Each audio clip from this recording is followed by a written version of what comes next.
La Genèse, chapitre 43. La famine s'appesantissait sur le pays. Quand ils eurent fini de manger le blé qu'ils avaient apporté d'Égypte, Jacob dit à ses fils, « Retournez, et achetez-nous un peu de vivres. » Juda lui répondit, « Cet homme nous a fait cette déclaration formelle. Vous ne verrez pas ma face, à moins que votre frère ne soit avec vous. Si donc tu veux envoyer notre frère avec nous, nous descendrons et nous t'achèterons des vivres. Mais si tu ne veux pas l'envoyer, nous ne descendrons point, car cet homme nous a dit, vous ne verrez pas ma face, à moins que votre frère ne soit avec vous. » Israël dit alors, « Pourquoi avez-vous mal agi à mon égard, en disant à cet homme que vous aviez encore un frère ?» Ils répondirent, « Cet homme nous a interrogés sur nous et sur notre famille, en disant, « Votre père vit-il encore? Avez-vous un frère ?» Et nous avons répondu à ces questions. Pouvions-nous savoir qu'il dirait, « Faites descendre votre frère » Juda dit à Israël son père, « Laisse venir l'enfant avec moi, afin que nous nous levions et que nous partions.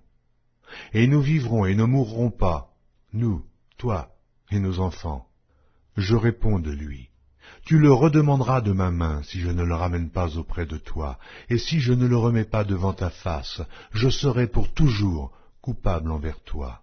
Car si nous n'eussions pas tardé, nous serions maintenant 2 fois de retour. » Israël, leur père, leur dit, « Puisqu'il le faut, faites ceci. Prenez dans vos sacs des meilleures productions du pays, pour emporter un présent à cet homme, un peu de baume et un peu de miel, des aromates, de la myrrhe, des pistaches et des amandes. Prenez avec vous de l'argent au double et remportez l'argent qu'on avait mis à l'entrée de vos sacs. Peut-être était-ce une erreur.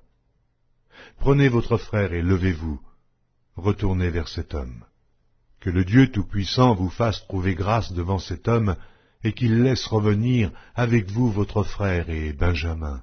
Et moi, si je dois être privé de mes enfants, que j'en sois privé. » Ils prirent le présent, ils prirent avec eux de l'argent au double, ainsi que Benjamin, ils se levèrent, descendirent en Égypte, et se présentèrent devant Joseph. Dès que Joseph vit avec eux Benjamin, il dit à son intendant, « Fais entrer ces gens dans la maison, tue et apprête, car ces gens mangeront avec moi à midi. » Cet homme fit ce que Joseph avait ordonné, et il conduisit ces gens dans la maison de Joseph. Ils eurent peur lorsqu'ils furent conduits à la maison de Joseph, et ils dirent, « C'est à cause de l'argent remis l'autre fois dans nos sacs qu'on nous emmène. C'est pour se jeter sur nous, se précipiter sur nous. C'est pour nous prendre comme esclaves et s'emparer de nos ânes. » Ils s'approchèrent de l'intendant de la maison de Joseph, et lui adressèrent la parole à l'entrée de la maison.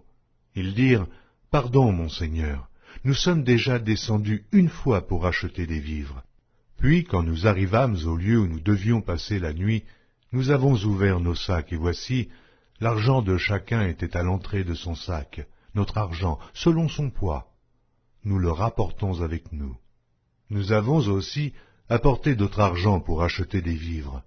Nous ne savons pas qu'on avait mis notre argent dans nos sacs. » L'intendant répondit, « Que la paix soit avec vous. Ne craignez rien. C'est votre Dieu, le Dieu de votre Père, qui vous a donné un trésor dans vos sacs. Votre argent m'est parvenu. » Et il leur amena Siméon. Cet homme les fit entrer dans la maison de Joseph. Il leur donna de l'eau, et ils se lavèrent les pieds. Il donna aussi du fourrage à leurs ânes. Ils préparèrent leurs présents en attendant que Joseph vienne à midi, car on les avait informés qu'il mangerait chez lui. Quand Joseph fut arrivé à la maison, ils lui offrirent le présent qu'ils avaient apporté, et ils se prosternèrent en terre devant lui. Il leur demanda comment ils se portaient, et il dit, « Votre vieux père, dont vous avez parlé, est-il en bonne santé? Vit-il encore ?» Ils répondirent, « Ton serviteur, notre père, est en bonne santé. Il vit encore. » Et ils s'inclinèrent et se prosternèrent. Joseph leva les yeux et jetant un regard sur Benjamin, son frère, fils de sa mère, il dit, « Est-ce là votre jeune frère, dont vous m'avez parlé? Et il ajouta, Dieu te fasse miséricorde, mon fils. Ses entrailles étaient émues par son frère, et il avait besoin de pleurer. Il entra précipitamment dans une chambre, et il y pleura. Après s'être lavé le visage, il en sortit, et, faisant des efforts pour se contenir, il dit, « Servez à manger. » On servit Joseph à part et ses frères à part. Les Égyptiens qui mangeaient avec lui furent aussi servis à part, car les Égyptiens ne pouvaient pas manger avec les Hébreux, parce que c'est à leurs yeux une abomination. Les frères de Joseph s'assirent en sa présence, le premier-né selon son droit d'aînesse, et le plus jeune selon son âge.